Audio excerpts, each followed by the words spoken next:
帮发小打理网红餐厅，净赚800万，结果年底分红发小却只转给我3000块。发小说店是他的，本钱也是他出的，而我只是个在后厨切菜的。我瞅着屏幕上的转账，既没拒绝也没骂娘，只是静静拿着这笔钱，转手盘下了全村最破的废弃食堂。直至第2年盛夏，发小那号称日入100万的网红店，因后厨失火和食物中毒被责令歇业，门口贴满了封条。而我的农家乐天天排队到村口，看着发小那张瞬间惨白的脸，我站在烟火气十足的新店门口，退后2步。别把你店里的泔水味带进我的院子。听说那天晚上，发小在熄火的豪车旁蹲了一宿，嚎个不停。发小怎么都想不明白，我的生意为何会这般好。之前我正在后厨记录着今日的食材损耗和酱料存量，结果一辆崭新的豪华轿车在餐厅后巷停下，车窗摇下来，发小探出头。今年的账算出来了，年底奖金我给你转过去了。我看着屏幕上的3000元没说话，心里有一本账在翻。3年1000多个日夜，我凌晨4点起身去采购，深夜12点结束打烊。我晓得今年的网红店大获丰收，除去房租、人工以及营销成本，纯利润接近500万。可发小却只给我转了3000，跟平时他给我发的月薪相同。也许发小已然忘却，之前他曾答应我，虽说月薪少了点，但年底的分红才是主要部分。发小冲我笑着说：“园子，今年利润不错，赚了将近500万。这3000块你拿着回村给叔叔阿姨买点年货。我这后厨切菜的活，随便找个临时工都能干。你还年轻。”应该拿着这3000块去大城市长长见识。然而我听着这些话，心里却没有任何波澜。回想起3年前发小接手那家濒临倒闭的小馆子时，可以说是毫无经验，既不懂菜品的搭配与创新，也不熟悉后厨的运营与管理，生意一度惨淡到几乎赔得血本无归，差点连最后的希望都要失去。就在发小最艰难最迷茫的时候，是我带着自己多年来一点点尝试，反复调配才摸索出来的秘制酱料配方，主动站了出来，帮他把那个摇摇欲坠的味道真正立了起来，让小小的餐馆渐渐有了口碑与生机。当时我说我出技术利润3-7分就好，他却握着我的手，语气诚恳地说：“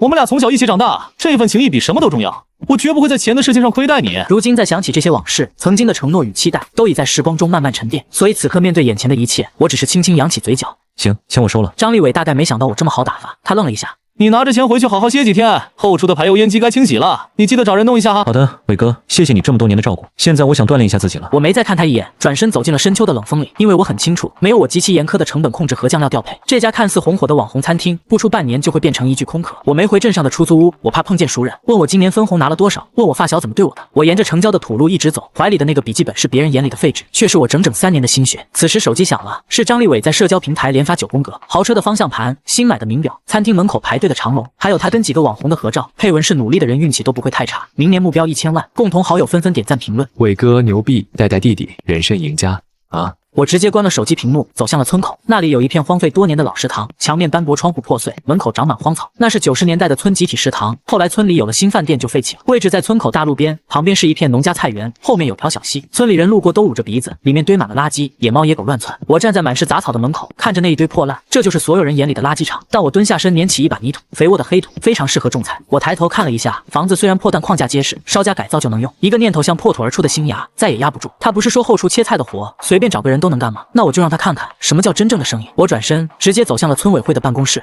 喂，黄村长在吗？在呢。小袁啊，你不在城里张立伟那忙活，跑这干啥？我想问一下，村口那个老食堂现在往外承包吗？哎呦，你问那个垃圾场干啥？都荒了10几年了，水不通，电要拉，房子要修，你投进去的钱都得打水漂。1年租金多少？你要是真包，1年3000，意思意思就行了。但丑话说前头，亏了村里不管，你自己兜着。我当场签了合同，交了第1年租金。从村委会出来的时候，黄村长还在后面喊：“小袁，你可想好了？那地方倒贴钱都没人要，所以我才希望你多考虑一下。”我没有转身回头，只是紧紧揣着那份沉甸甸的合同，沿着熟悉的路往家的方向走去，怀里的笔记本硬硬的搁在胸口，那里面工整的记录着3年来我一点一滴偷偷改良的每一道配方。这些配方比张立伟店里的要美味10倍，融合了老家传统工艺的精华与现代调味的技术，不仅成本更加低廉，而且口感也更为出色。回到家，饭桌上的气氛显得有些沉闷，妈妈默默给我夹了一筷子菜。远子，今年张立伟到底给你分了多少钱啊？这个问题像一根针扎在我心上，我爸和苏青青也都停下筷子看着我。我放下碗，拿出手机，调出那个转账界面。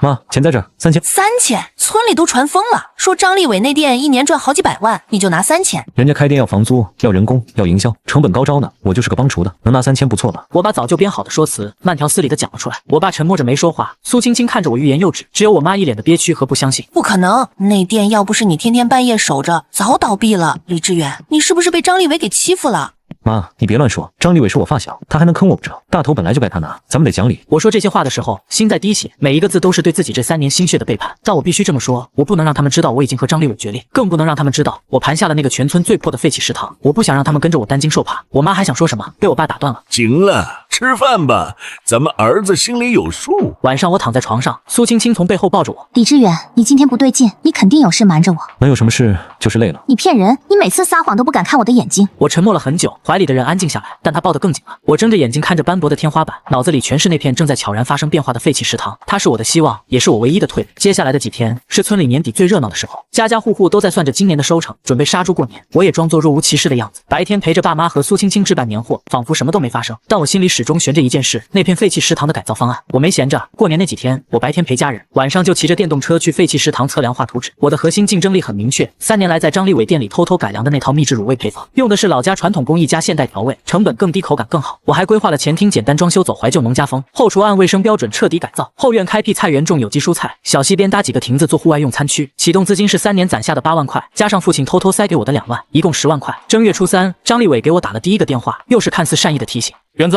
那3000块别乱花，给阿姨买点好吃的，剩下的存起来，别像以前那样瞎折腾。他的语气像个成功人士在指点穷人，充满了施舍后的优越感。知道了，伟哥。正月初5，第2个电话打来了。园子，明天中午我请几个网红吃饭，你来帮个忙，切切菜，端端盘子。放心，哥不会亏待你，给你发红包。我答应了。我几乎能想象出他此刻的嘴脸，无非是想在所有人面前炫耀他的成功，再顺便展示一下他对我的照顾。他把我当作炫耀的背景板，但我更想瞧瞧他的店如今究竟是啥模样。初6中午，我领着家人去了张立伟的店，包厢里坐满了人，几个打扮时尚的网红，几个供应商，还有张立伟的女友陈菲菲。张立伟身着定制的西装，手腕上的星表在灯光下耀眼。他当着众人的面介绍我。这是我发小李志远，在我店里帮忙的，人老实肯干，就是脑子不太灵光，只能干点杂活，大家多见谅。那9个字他说的又响又亮，包厢里所有人的目光都集中到了我身上。陈菲菲捂着嘴笑，眼神在我朴素的衣服上扫来扫去，透着一股居高临下。然后张立伟端起酒杯。园子，今年要不是我带着你，你估计啥钱都挣不到，来敬你一杯。我的平静似乎让张立伟有些意外，他预想中我的局促和尴尬并没有出现。我端起酒杯一饮而尽，我敬的不是他，而是我们那段被金钱碾碎的友情。从这杯酒开始，我和张立伟之间便一刀两断了。从酒楼出来后，我爸黑着脸一句话没说，我妈一直在唉声叹气。苏青青默默地走在我身边，紧紧挽着我的胳膊。我知道他们心里都憋着火。快到家门口时，我开口了：爸妈，对不起，今天让你们受委屈了。远子，你要是真想做点啥，一定要和爸妈说。就是啊，远子被别人戳脊梁骨，没事的，只要咱们一家人好好的。远子，别怕，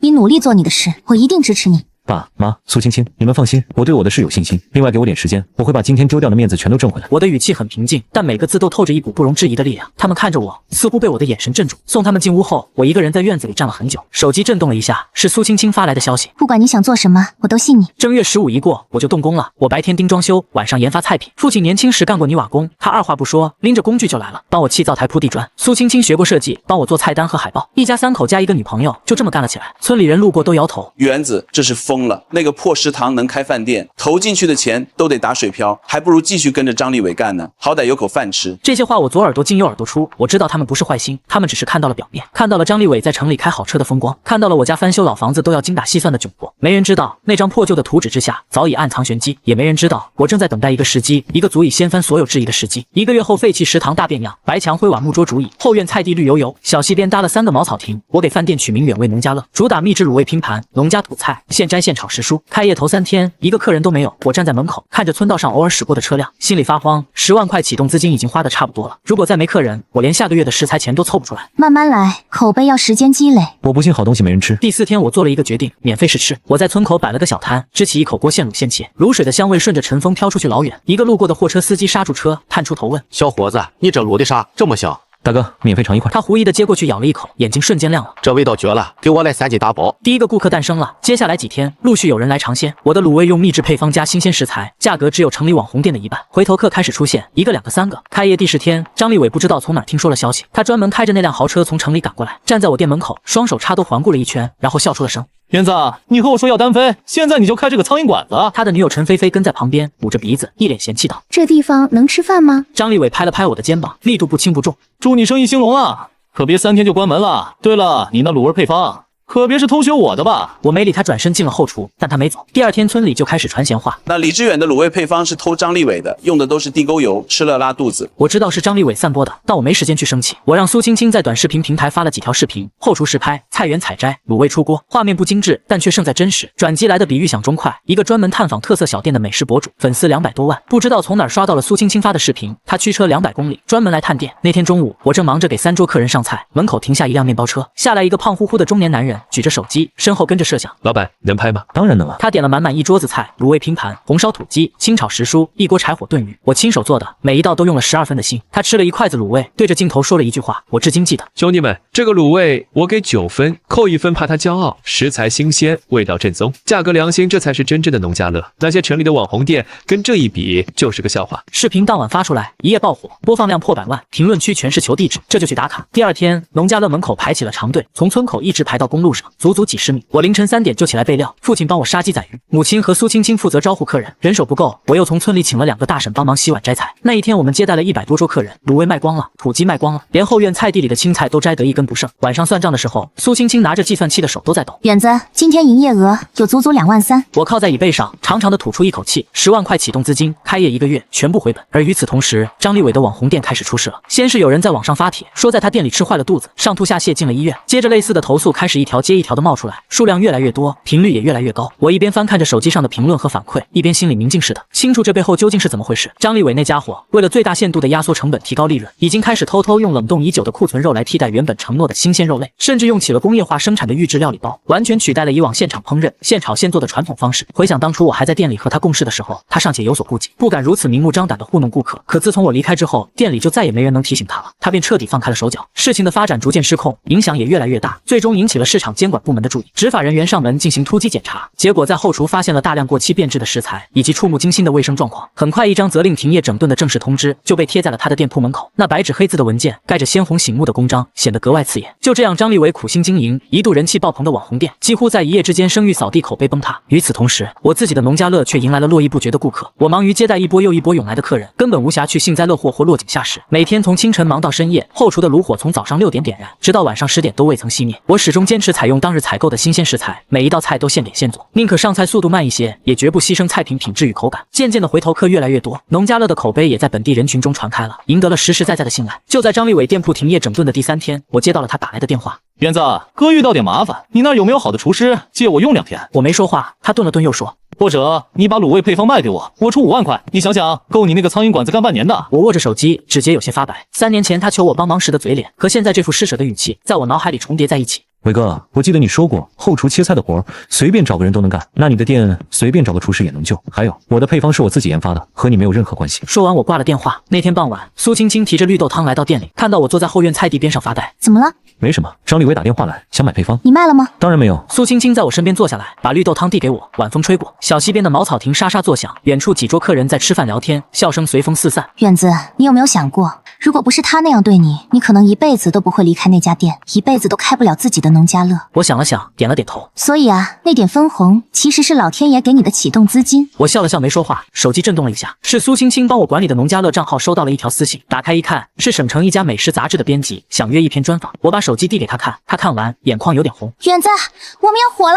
我站起来，拍拍身上的土，往店里走。火不火的无所谓，先把明天早上去采购的清单列出来。土鸡要订20只，后院青菜不够了，得去隔壁吴婶家再批一块地。苏青青追上来，笑着捶了我一拳。你就不能有点出息？我也笑了，但脚步没停，后厨的灯还亮着，灶上的卤水还在冒着泡。那锅卤水是我用3年心血改良出来的配方，是我的根，也是我全部底气的来源。第二天一大早，我骑着3轮车去采购，路过村口的时候，黄村长正在路边抽烟，看到我冲我竖了个大拇指。小远，你小子行啊，那个破食堂让你整活了。我笑着应了一声，继续往前骑。3轮车上装着刚宰杀的土鸡，新鲜的蔬菜，还有一大桶今天要用的卤料。路过镇上那条主街的时候，我看到了张立伟的豪车，他停在路边，车身上落了薄薄一层灰，不像以前那样擦得锃亮，车窗紧闭，看不到里面的人。我没停车，径直骑了过去。回到店里，苏青青已经把前厅收拾干净了，木桌竹椅擦得一尘不染，墙上挂着我和他一起挑的农家画，角落里摆着几盆绿植，阳光从窗户照进来，整个屋子亮堂堂的。远子，今天有几桌预定？中午6桌，晚上8桌，还有2桌是省城过来的，说是在网上看到了那个美食博主的视频。那得提前备料。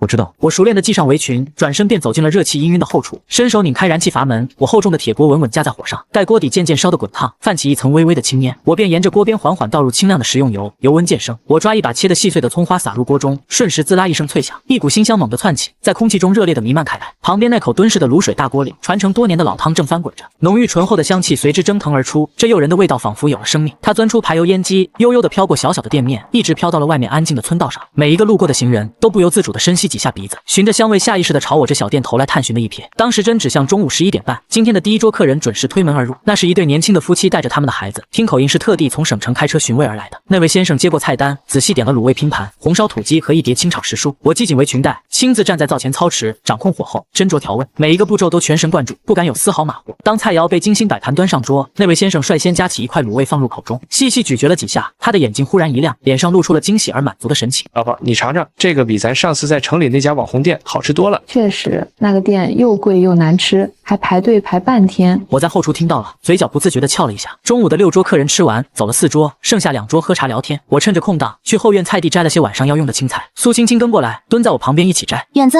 你听说了吗？张立伟那店好像彻底不行了。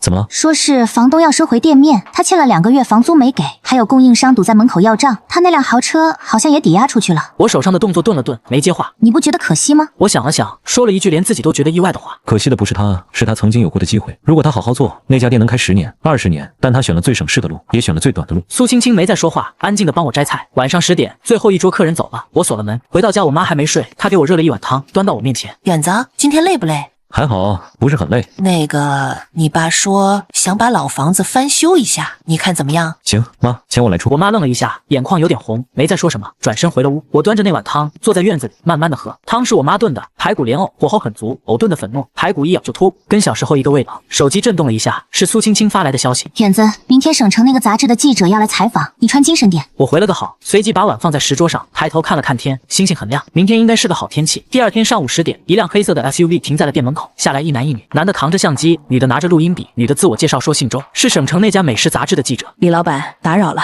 没事，随便坐。我给他们倒了茶，苏青青端上来一盘刚出锅的卤味拼盘。周记者尝了一口，眼睛亮了。这个味道真的很特别，能说说配方吗？我笑了笑。祖传的秘密不能说。他也笑了，没再追问，换了话题。我听说你之前是在城里一家网红餐厅工作，怎么想到回来开农家乐的？我靠在椅背上，想了想该怎么回答。因为我想明白了，给别人打工永远是个切菜的，给自己干，哪怕是个苍蝇馆子，也是自己的。他飞快地在笔记本上记着什么，又问：那你觉得你的农家乐跟城里的网红餐厅比，优势在哪里？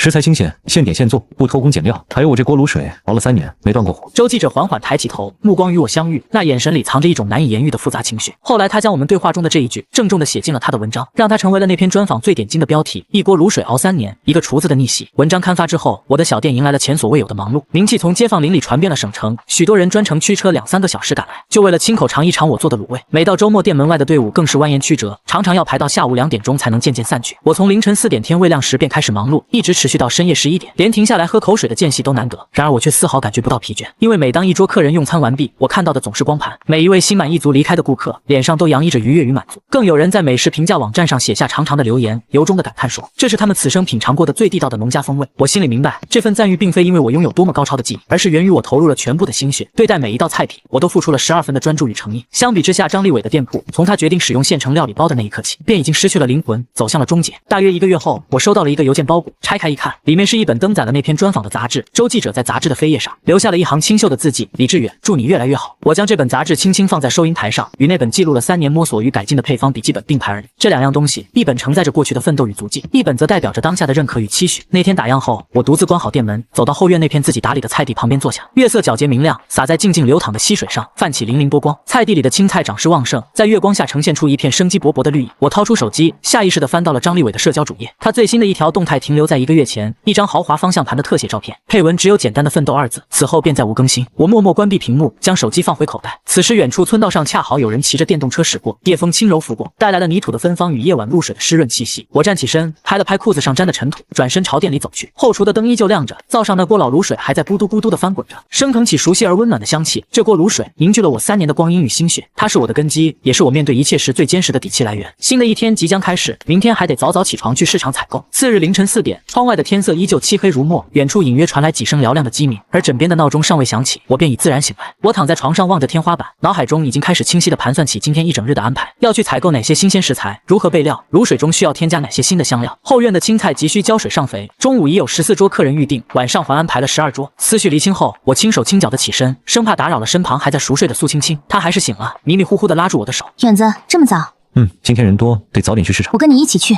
你多睡会儿，白天还要招呼客人。他已经坐起来了，揉着眼睛找衣服。2个人快一点，你一个人搬不了那么多东西。我没再拦他。说实话，这几个月我已经习惯了，习惯身边有个人陪着，习惯忙完一天回到家有个人等着，这种感觉比赚多少钱都踏实。3轮车的发动机在凌晨的村道上突突响着，冷风灌进领口。苏青青坐在车斗里，裹着一件大衣，缩成一团。远子，你说咱们什么时候能换辆小货车？这破3轮早上太冷了。快了，再攒2个月。我就问问，又不是催你。我笑了笑没接话。3轮车拐进镇上的农贸市场，天还没亮，市场里已经灯火通明，卖肉的、卖菜的、卖调料的，各家摊位前都有人在忙活。我直奔老赵家的肉摊。老赵是个50多岁的胖子，在这市场卖了20年猪肉，眼睛毒得很，肉好不好，他一眼就能看出来。远子来了，今天要多少？30斤五花肉，20斤排骨，10斤猪蹄，还有5副大肠。老赵一边剁肉一边跟我唠：远子，你家那卤味我是真服了。上回我老婆从你那儿带了一份回来，我吃了一块，差点没把舌头吞下去。你这配方到底啥来路？我神秘一笑：祖传的，不能说的。得，我不问了。对了，你那个发小张立伟，听说店彻底黄了。我手上的动作顿了顿。咋了？你不知道，他欠了一屁股债，供应商堵门要钱，员工工资都发不出来。昨天我女婿路过他那店，大门紧闭，门口贴着停业整顿的告示，好几个债主在门口等着呢。我没说话，把肉装上车，付了钱，老赵还在后面喊：远子，你那还要人不？我外甥媳妇儿做饭不错，让他去你那儿干呗。回头再说。3轮车又突突着开走了。苏青青坐在后面，半天没说话。快到村口的时候，她突然开口了：远子，你心里不难受吗？张立伟的事有什么好难受的？路是他自己选的。我说这话的时候，语气很平静，心里也确实没什么波澜。不是我冷血，是我早就想明白了。张立伟的店走到今天这步，不是因为我不在了，是因为他从根上就烂了。我在的时候，靠着我严苛的成本控制和品质把关，还能撑住。我不在了，没人拦着他走捷径，他自然就走到了绝路上。只是我没想到，这一天来得这么快。回到店里，天刚蒙蒙亮，父亲已经在后院杀鸡了。看到我，他擦了擦手上的血走过来：远子，今天几桌？中午14，晚上12。这么多人手够不够？够了。吴婶和徐婶9点来，苏青青在前厅，我在后厨。那我帮你打下手，杀鸡宰鱼洗菜这些活儿我来。爸，你身体吃得消吗？要不我再请个人。请什么人？我自己儿子的事我不帮，谁帮？你妈说了，中午她也过来帮忙收银。我看着父亲花白的头发和布满老茧的手，鼻子有点酸。60多岁的人了，本应该在家享清福，却为了我的事每天起早贪黑。爸，等忙过这阵子，我带你和妈去省城做个全面体检。检什么检？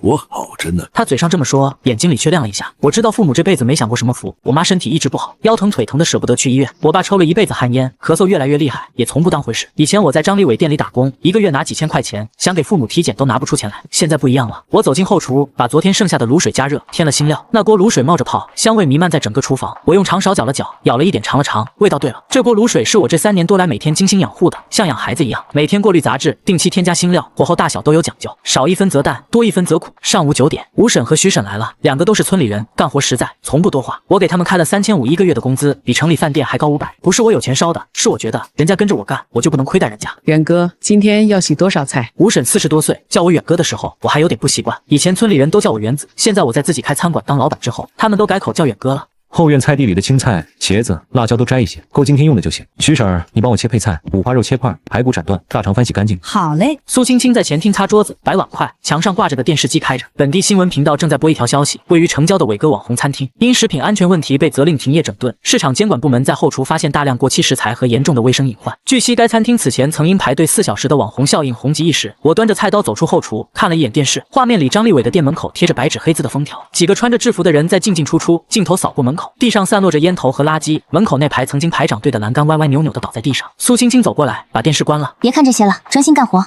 我没看。骗人，你眼睛都直了呢。我没接话，转身回了后厨，灶火点起来，锅烧热油倒进去。今天第一波客人11点半到，我得提前把卤味炖上，把红烧肉焖上。10点半第一桌客人提前到了，是一对年轻的小情侣。老板，有位置吗？有，随便坐。苏青青迎上去给他们倒了茶，拿了菜单，男的翻了2页，眼睛亮了。你们这有卤味拼盘，就是网上那个？有招牌菜。那来一份，再来个红烧土鸡，清炒时蔬，再来个蒸蛋。好嘞。在后厨忙碌的间隙，我无意间听到了前厅传来的阵阵交谈声，嘴角不由自主的微微上扬，露出一丝欣慰的笑意。如今光临小店的客人，10桌里至少有8桌是专程为了品尝我们家的招牌卤味而来的。回想起来，自从那位知名美食博主发布的探店视频上线，已经过去快1个月的时间了，可这股热潮丝毫没有减退的迹象。每天都有不少客人不辞辛劳，特地从省城或市区驱车数十公里赶来，只为这一口地道滋味。临近中午11点半，客人开始三三两两的抵达，店里逐渐热闹起来。到了12点整，门口已然排起了等候的长队。我忍不住透过厨房那扇小小小的窗户向外望去，只见队伍从店门口蜿蜒而出，一路延伸至村道旁，足足有30-40米长。午后的太阳明晃晃的高悬在空中，阳光炽热的洒落下来。排队的人们有的撑起了遮阳伞，有的戴着宽檐帽，还有一些索性找来了路边的石头坐下，一边乘凉一边耐心等待。那场景既热闹又让人心生感动。远子，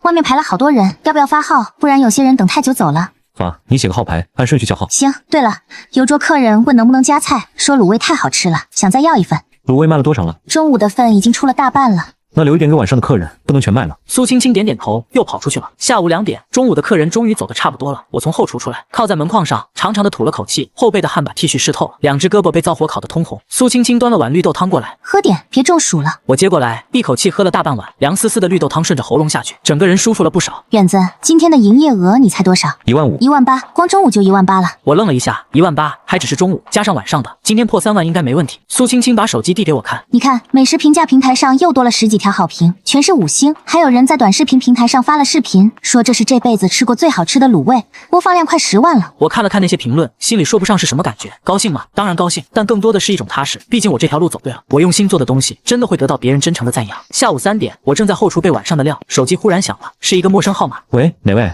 请问是李志远李老板吗？我是您哪位？我是省电视台美食发现栏目的编导，我们在网上看到您家农家乐的推荐，想过来拍一期节目，您看方便吗？我握着手机愣了2秒。拍节目？对，我们想做一个返乡创业的专题，您这个案例非常典型，我们大概下周过来，您看行吗？行，你们来吧。挂了电话，我靠在灶台边上，半天没动。省电视台这个曾经只出现在别人家电视里的名字，现在要走进我的店了。我想起3年前我在张立伟店里切菜的时候，偶尔抬头看一眼墙上挂着的电视，省电视台的美食节目拍的都是省城那些高档餐厅网红店。我从来没想过有一天会拍我的农家乐，更没想过有一天会有人专门从省城开车过来，就为了吃一口我做的卤味。下午5点，晚上的客人开始来了，这次比中午还多，门口排队的队伍比中午还长，有几个从省城开车过来的大学生举着手机在直播。家人们看到没有，这就是网上超火的原味农家乐，我现在就在门口排队，前面还有15桌，你们闻闻这个香味。他把手机对着厨房的方向，卤水的香味顺着风飘过来，评论刷得飞快，隔着屏幕都闻到香味了，求地址求定位。这个卤味看起来绝了。我在后厨忙得脚不沾地，没空看那些，灶上的火没熄过。吴婶和徐婶在帮忙打下手，父亲在院子里杀鸡宰鱼，母亲在前厅帮着收银端菜，全家人齐上阵，还是忙不过来。晚上9点，最后一桌客人走了，我关了火，走出后厨，一屁股坐在门口的台阶上。苏青青告诉我今天的营业额有32800，我靠在她肩膀上没说话，一天32800。以前我在张立伟店里打工，一个月才拿3000，现在一天就顶以前1年了。远子，你累不累？有点累吧？你觉得值得吗？当然值得，我们会把日子过得越来越好的。他笑了，在我脸上亲了一口。远处村道上有人骑着电动车经过，车灯在黑暗中划出一道弧线。我掏出手机想看看时间，屏幕亮起来的时候，弹出一条推送，是本地新闻的推送。网红餐厅伟哥老板疑因欠债失联，员工拉横幅讨薪。我的手停在半空中，苏青青凑过来看了一眼，沉默了几秒。远子，你要不要？不要。我把手机关了，揣进口袋，站起来，拍拍身上的土。走吧，回家，明天还要早起呢。苏青青没再说什么，跟着我上了3轮车。村道上黑漆漆的，3轮车的车灯照出一小片光亮。路过张立伟家老房子的时候，我下意识地放慢了速度。那栋老房子窗户黑着，门口的灯也没开，院子里堆着一些杂物，看起来很久没人收拾了。我想起小时候，张立伟家这栋老房子是村里最气派的，他爸在外面做工程，赚了不少钱，第一个在村里盖起了2层小楼。那时候村里人都说老张家有出息，儿子将来肯定也差不了。后来他爸做生意赔了，欠了一屁股债，脑溢血去世了。他妈一个人拉着张立伟长大，供他读完了技校。张立伟毕业后在城里混了几年，什么也没混出来，后来接手了那家濒临倒闭的小馆子，拉我入伙，说要做大做强。那2年他是真的拼，凌晨4点起来买菜，晚上12点还在研究菜品。为了省人工，他自己端盘子、洗碗、拖地。为了一个好评，他能跟客人聊半个小时，端茶倒水递烟。店慢慢火了，他也慢慢变了，开始穿名牌，戴名表，开好车。开始觉得自己的成功是因为自己厉害，跟别人没关系。开始觉得我这个发小就是个后厨切菜的。然后就是那3000块。3轮车从张立伟家老房子门口开过去，我加快了速度，朝着家的方向开去。接下来的1周，农家乐的生意越来越好，每天中午晚上都排长队。周末的时候，队伍能排到村口的大路上。我从凌晨4点忙到晚上11点，中间连喝口水的时间都没有。苏青青帮我算了一下，这1周的营业额加起来突破了20万。我决定扩建，不是盲目扩张，是先把眼前的问题解决了。后厨太小，一到饭点就转不开身，停车场不够，客人的车停到了村道上，堵住了路，人手也不够。吴婶和徐婶忙得脚不沾地，我看着都心疼。我先去找了黄村长。黄村长，我想把农家乐旁边那3亩地租下来，干啥用？扩建停车场，再搞个亲子农场。后面那块地我看了，很平整，适合种菜养鸡，还能搭几个大棚，冬天也能有新鲜蔬菜。黄村长看着我说：“小远，你小子是真有出息了。行，那3亩地村里正愁没人种呢，你拿去用，租金1年3000，够不够？”够了，谢谢黄村长。谢什么谢？你把这村子带火了，村里人都跟着沾光。你是不知道，就因为你那农家乐，村里好几家都开始搞农家菜，卖土特产了。老孙家那土鸡蛋以前卖不出去，现在天天有人上门买。我笑了笑没接话。从村委会出来，我直接去找了施工队。扩建的事不能拖，越快越好。施工队的包工头姓赵，是我爸的老相识，在镇上干了20年建筑。他看了看地，给我报了个价。围墙硬化地面，搭3个大棚，再建个儿童游乐区，总共8万。能不能再便宜点？远子啊，我给你报的是成本价，1分钱没多要。你爸跟我多少年的交情了，我能坑你？行，那就这么定了。什么时候开工？明天就来人，半个月干完。回到农家乐，苏青青正在前台算账，看到我进来，她抬起头，谈好了。谈好了，8万块，这么多啊？没办法，要弄就弄好一点，不能凑合。苏青青点了点头，没再言语。她理解我，我这人办事要么不干，要干就干到极致。下午2点，中午的客人基本都走了，我正在后厨喘口气，手机又响了。请问是远味农家乐的李老板吗？是我。你好，我是10味中国餐饮投资集团的投资经理，姓陈。我们在网上看到你们店的报道，很感兴趣，想跟你聊聊投资的事。你看什么时候方便？我们见面聊。我握着手机，沉默了几秒。陈经理，谢谢你的好意，不过我目前没有融资的打算，我想慢慢做。李老板，你可能不太了解我们集团，我们有全国300多家连锁店，如果跟你合作，你的品牌可以在全国快速铺开。陈经理，我了解，但我的店跟别人不一样，我的核心竞争力是这锅卤水和我自己，如果铺开了，我顾不过来，品质就保证不了，我不想走别人的老路。李老板，你再考虑考虑。不用考虑了，谢谢。我挂了电话，苏青青站在后厨门口看着我。远子，你真的不考虑？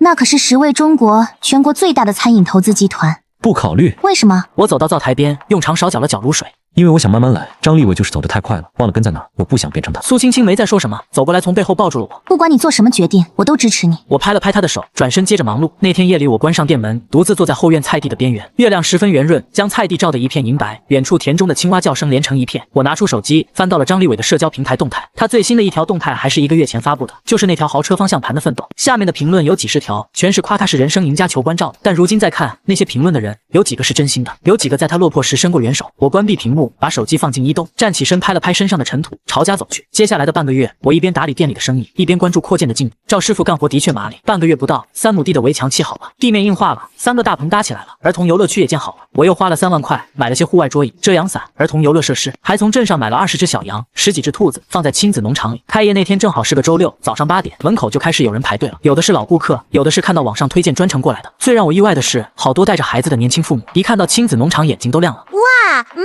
妈，你看小羊，爸爸，我要喂兔子。孩子们兴奋的又蹦又跳，家长们也乐得清闲，坐在大棚底下喝茶聊天，等着饭菜上桌。中午的时候，店里爆满，灶火从早上6点烧到晚上9点，没熄过。我一个人掌勺，父亲帮我打下手，吴婶和徐婶负责切配菜，苏青青和母亲在前厅招呼客人。晚上算账的时候，苏青青拿着计算器的手都在抖。远子，今天营业额足4万8，一天4万8。1个月前，这个数字还是我不敢想的，现在它却实实在在的躺在我的收银机里。远子，我们是不是该请几个厨师了？你一个人忙不过来。再等等，等我把配方标准化了再请人。现在请人，做出来的味道不对，砸的是自己的招牌。那要等到什么时候？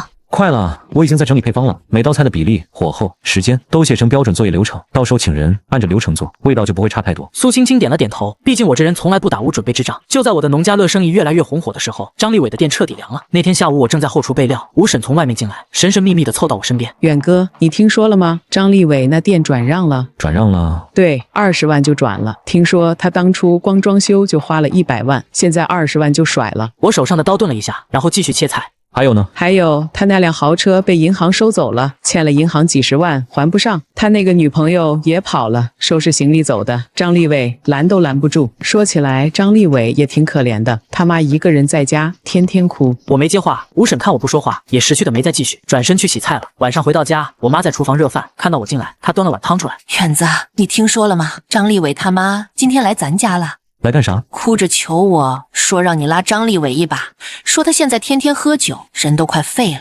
我说当初你们怎么对我儿子的，他现在过得好，是他自己拼出来的，你们自己走的路自己走完。我说完就后悔了，觉得自己太狠心了。张立伟他妈跟我从小一起长大，我们俩关系一直不错，可现在……我在桌边坐下来，端起那碗汤，慢慢喝了一口。妈，你没做错，我不是不帮张立伟，是我帮不了他。他的店走到今天这步，不是因为我，是因为他自己。如果他现在还觉得自己没错，还是觉得别人欠他的，那我拉他一把，他还会走老路。母亲沉默了很久。远子，你真的不恨他？我想了想，恨过，但现在已经不恨了。恨一个人太累了，我没那个精力。我现在只想把店做好，把你们照顾好，把苏青青娶回家。我妈听了这话，眼泪终于掉了下来。我儿子长大了。我笑了笑没说话。吃完饭，我一个人在院子里坐了很久，手机震动了一下，是苏青青发来的消息。她今天抽空回了趟娘家。这段日子她一直和我忙前忙后，属于自己的时间越来越少了。远子，明天周末人肯定多，你早点睡。还有，我想你了。我看着屏幕，嘴角翘了起来。我也想你啊。发完这条消息，我站起来回了屋，躺在床上。我睁着眼睛看着天花板，脑子里全是这段时间发生的事。从张立伟转给我3000块，到我盘下废弃食堂；从开业头3天没客人，到美食博主探店爆火；从一天营业额2万3，到现在一天4万8，半年时间翻天覆地。有时候我自己都觉得不真实，像是做了一场梦。但后厨那锅卤水提醒我，这不是梦，这是真的，是我用3年心血换来的。第二天上午，我正在后厨忙活，门口忽然进来了一男一女。我定睛一看，原来是周记者，我立马笑道：“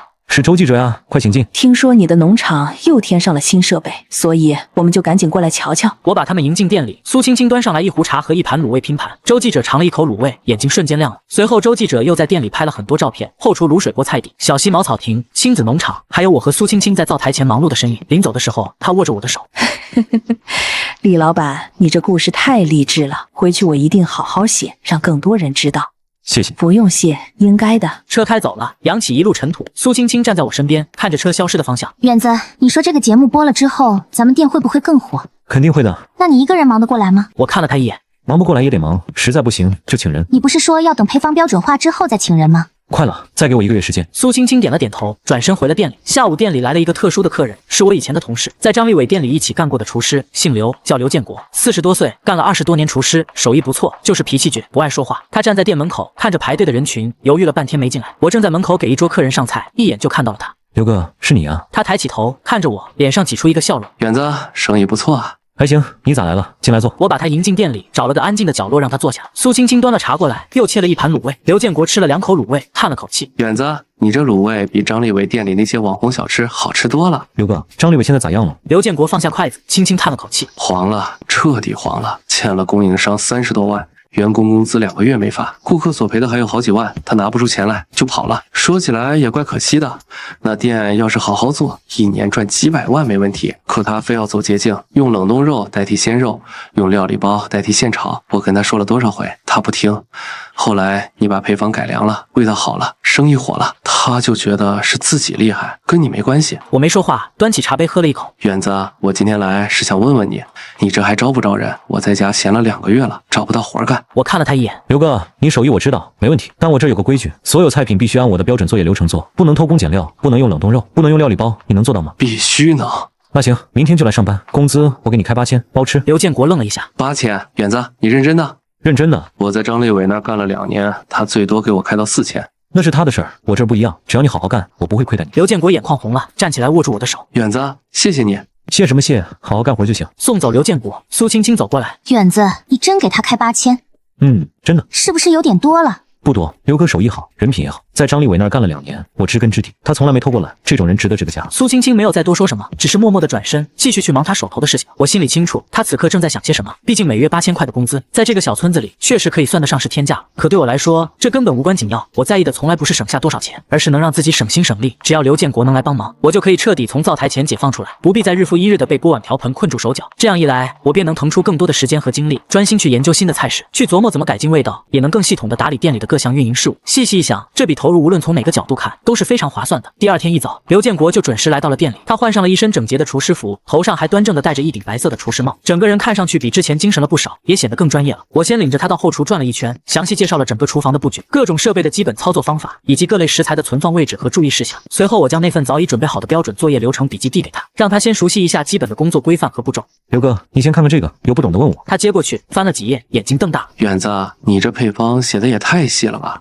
五花肉切多大的块？卤水要熬多久？火候分几个阶段？连我这个干了一辈子厨师的人都服了。细节决定成败，只有把每个细节都做到位了，味道才能稳定。刘建国郑重地点了点头，神情专注地接过资料，开始逐字逐句、认认真真地研读起来。到了上午10点整，我便正式开始了对他的烹饪教学。我们首先从基础的卤味制作入手，我详细地为他讲解五花肉该如何清洗、改刀与预处理，接着阐述卤水所需香料的配、调味品的精准用量以及高汤的熬制方法。在实操过程中，我细致地说明了火候应该如何分阶段控制，何时该转为文火慢炖，何时又该大火收汁，也明确了各种配料下锅的先后顺序与最佳时机，以及如何通过观察汤汁的状态来判断关火的时刻。刻，每一个环节我都亲自示范，手把手的指导他的动作和要领。刘建国学习的态度极为认真，不仅将关键步骤和要点工工整整的记录，在随身携带的本子上，遇到任何不明白的地方都会立刻提出疑问，力求完全弄懂。经过一个上午密集而细致的学习与实践，他初次尝试做出的卤味，无论是色泽、香气还是初步的口感，已经能有模有样，达到了7、8分相似的程度。刘哥，不错，再练几天就能上手了。远子，你放心，我一定好好练，不给你丢人。下午时分，几位客人陆续光临，我便主动承担起主厨的角色，负责掌勺。刘建国则在旁边帮忙打下手，他动作非常麻利，刀工尤其出色，切配菜的速度既快又精准，比我独自忙碌时效率高了不少。到了晚上清算账目的时候，苏青青惊喜地发现，由于上菜速度的提升，当晚的翻台率比平时高出了整整30%。远子，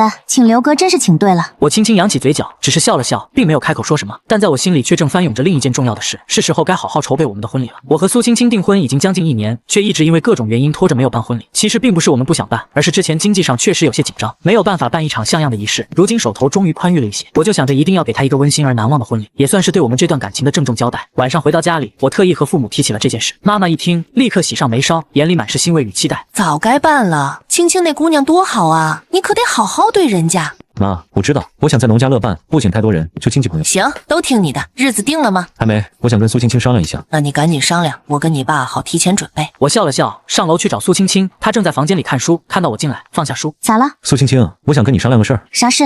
咱们结婚吧。她愣了一下，然后脸红了。你说啥呢？我说咱们结婚吧，我想在农家乐办婚礼，不请太多人，就亲戚朋友，你看行吗？他的眼眶红了，眼泪在眼眶里打转。远子，你终于肯娶我了。我走过去，把他抱在怀里。对不起，让你等这么久。没事，只要你娶我，等多久都行。那天晚上，我们俩在房间里聊了很久很久，从婚礼的每一个细节开始谈起，商量着该怎么办才更完美。我们讨论婚礼的流程该如何安排，要请哪些亲朋好友来见证，他该穿什么样的婚纱，我又该搭配怎样的礼服，还有婚纱照要拍出什么样的风格和感觉。一直聊到深夜，直到凌晨时分，他才终于撑不住困意，缓缓睡去。我静静地看着他熟睡的脸庞，心中被一种温暖而充实的情感填满，暗暗下定决心，从明天起，我一定要为他准备一场最好的婚礼。接下来的1个月，我忙得几乎脚不沾地，白天要照看店里的生意，晚上则全心投入婚礼的筹备工作。婚纱照我们特意从省城请来了专业的摄影师，整整拍了3天。虽然花费了8万块钱，但我觉得一切都值得。苏青青知道后却心疼得不得了，一直念叨着说太贵了，不必这样破费。一辈子就一次，贵点也值。他听了，眼圈又红了。婚礼定在10月18，农历9月初6，一嫁娶。那天正好是周六，农家乐休息1天，专门办婚礼，请的人不多，就亲戚朋友和村里的邻居，总共10几桌，菜品全是农家乐的招牌菜，卤味拼盘、红烧土鸡、清炒时蔬柴火炖鱼、秘制排骨，每桌20道菜，道道都是硬菜。婚礼那天天气特别好，天蓝的跟洗过一样，太阳暖洋洋的照着。农家乐的院子里挂满了红灯笼和气球，小溪边的茅草亭上扎满了鲜花。苏青青穿了一身红色的旗袍，头发盘起来，化了淡妆，美得不像话。我穿着定制的西装，站在院子门口，看着她在父母的陪伴下走过来，心脏砰砰直跳。婚礼仪式很简单，没有司仪，没有花里胡哨的环节，就是双方父母上台说了几句话，然后我和苏青青交换戒指，喝交杯酒。轮到我说的时候，我拿着话筒，看着苏青青，沉默了几秒。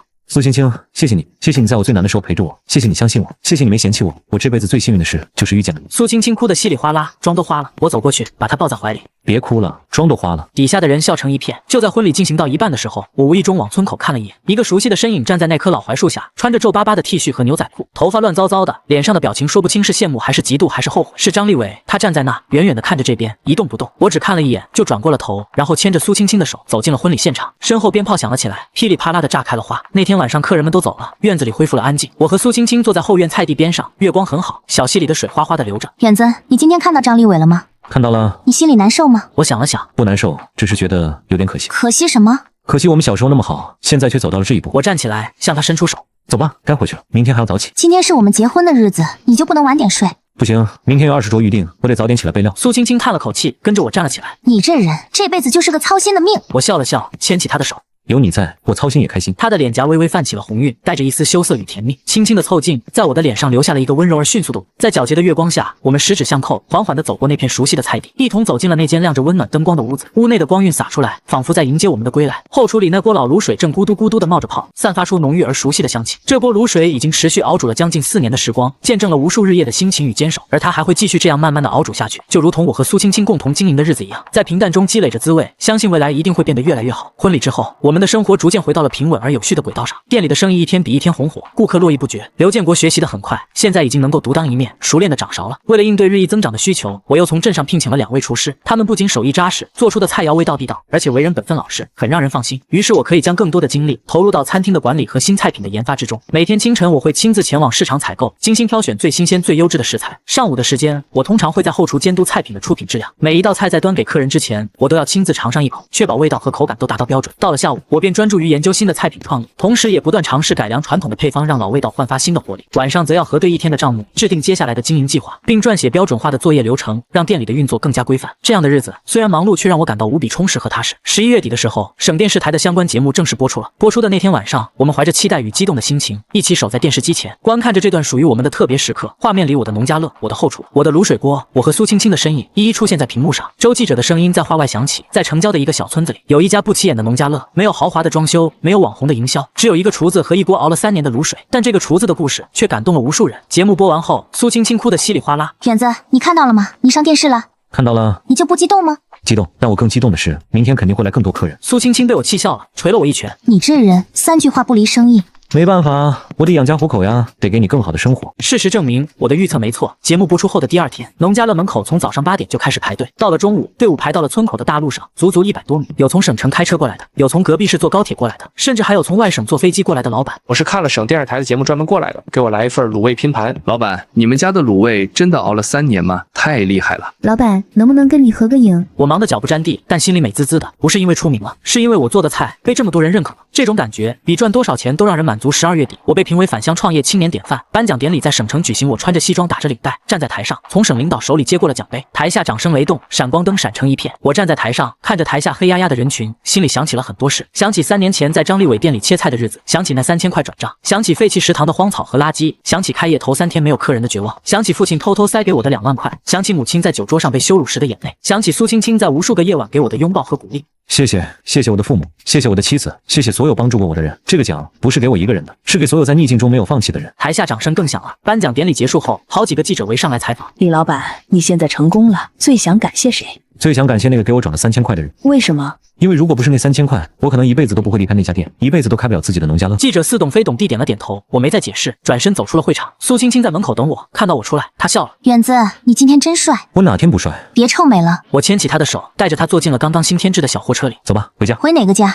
当然是回咱们的家。后视镜里，省城的高楼大厦越来越远，前方是村子的方向，是农家乐的方向，是我们的家的方向。我踩下油门，车子在高速上飞驰。苏青青靠在副驾驶上，闭着眼睛，嘴角带着笑。回到村子的时候，天已经黑了，村口的路灯亮着，远远的就能看到农家乐的招牌，远为农家乐5个大字在夜色中闪闪发光。我把车停在店门口，下了车，后厨的灯还亮着，刘建国还在里面收拾。我走进去，看到他正在擦灶台。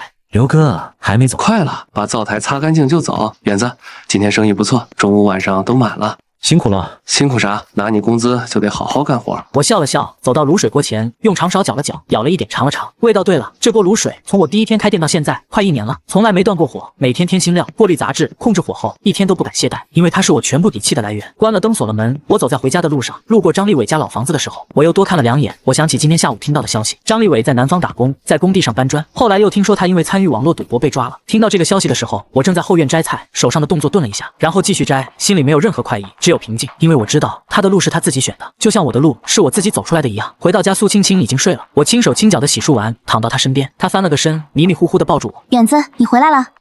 睡吧。明天早上想吃什么？你做的什么都行。他笑了笑，在我怀里蹭了蹭，又睡着了。我睁着眼睛看着天花板，脑子里想着明天的事。明天要去市场采购，后天要跟镇政府谈合作社的事，大后天要接待一个从北京来的考察团。事情很多，但我不怕，因为我知道只要脚踏实地，一步一步走就没有过不去的坎。窗外月光很好，我闭上眼睛，很快就睡着了。第2天一早，我被闹钟吵醒，窗外还是黑的，远处传来几声鸡叫。我起床洗漱，穿好衣服下楼，我妈已经在厨房忙活了，看到我下来，端了碗粥出来。远子，喝碗粥再走。妈，今天要去市场采购，来不及了。再忙也得吃饭，身体要紧。我接过碗，3口2口把粥喝了。妈，青青还没起，让她多睡会儿，昨天累坏了。行，那我走了。我骑上3轮车，突突着往镇上开。天边开始泛白，新的一天要开始了。到了农贸市场，老赵已经在剁肉了。园子来了，今天要多少？50斤五花肉，30斤排骨，20斤猪蹄，10副大肠。这么多，今天有啥大活动？没有，就是正常生意。最近人多，得多备点料。老赵一边剁肉一边跟我唠。园子，你那个节目我看了，拍得真好，我老婆看了都哭了，说你太不容易了。谢谢赵叔。谢啥？你出息了，我们也跟着高兴。对了，你那儿还要不要肉？我这边有个养猪场，自己养的土猪，肉质特别好，就是价格贵点。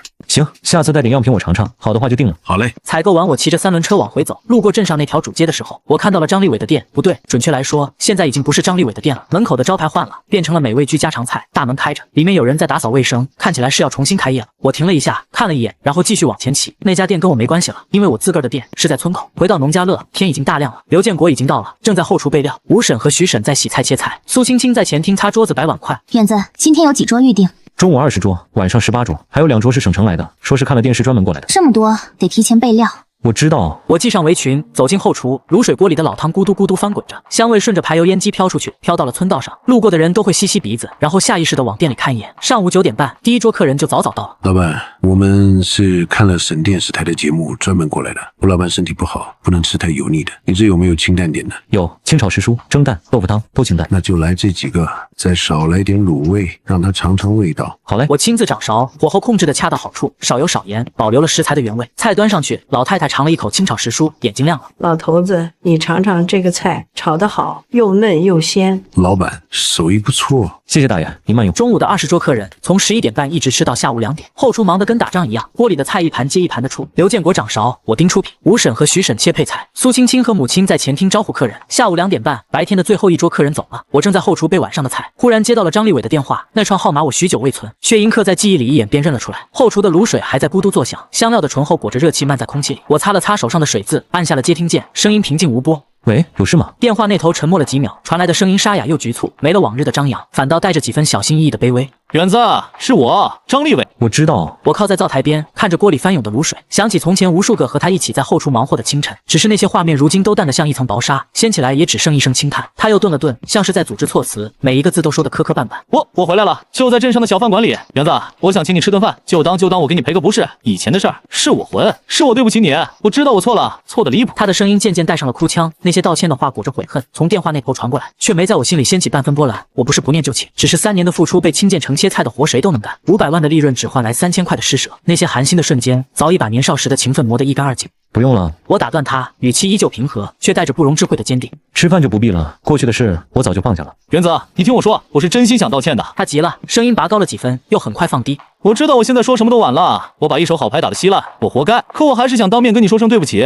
当年要不是你，我的店根本撑不起来，是我忘恩负义，是我被钱冲昏了头。我听着他絮絮叨叨的忏悔，想起婚礼那天他站在老槐树下的模样，皱巴巴的衣服，乱糟糟的头发，眼里的羡慕与后悔那么真切。只是那又如何呢？路是他自己选的，从他决定用冷冻肉代替鲜肉，用料理包取代现炒，从他把我的心血视作理所当然的那一刻，我们之间的路就已经走到了尽头。我缓缓开口，打断了他的话。立伟，道歉的话你放在心里就好，我不是恨你，只是我们之间再也回不到从前了。你当年的选择造就了现在的你，我的今天也是我一步一步熬出来的。我们各自的路都是自己走的，没什么对得起对不起的。我这边很忙，要备料接客，就先挂了。我没给他再说话的机会，轻轻按下了挂断键，将手机揣回兜里，转身继续搅动锅里的卤水。阳光从后厨的窗户照进来，落在翻滚的汤汁上，泛着细碎的光，像极了这些日子里一点一滴攒起来的希望。苏青青端着一碗切好的姜蒜走进来，看到我站在卤水锅前，轻声问：“是他？”我点点头。想请我吃饭道歉，你没答应。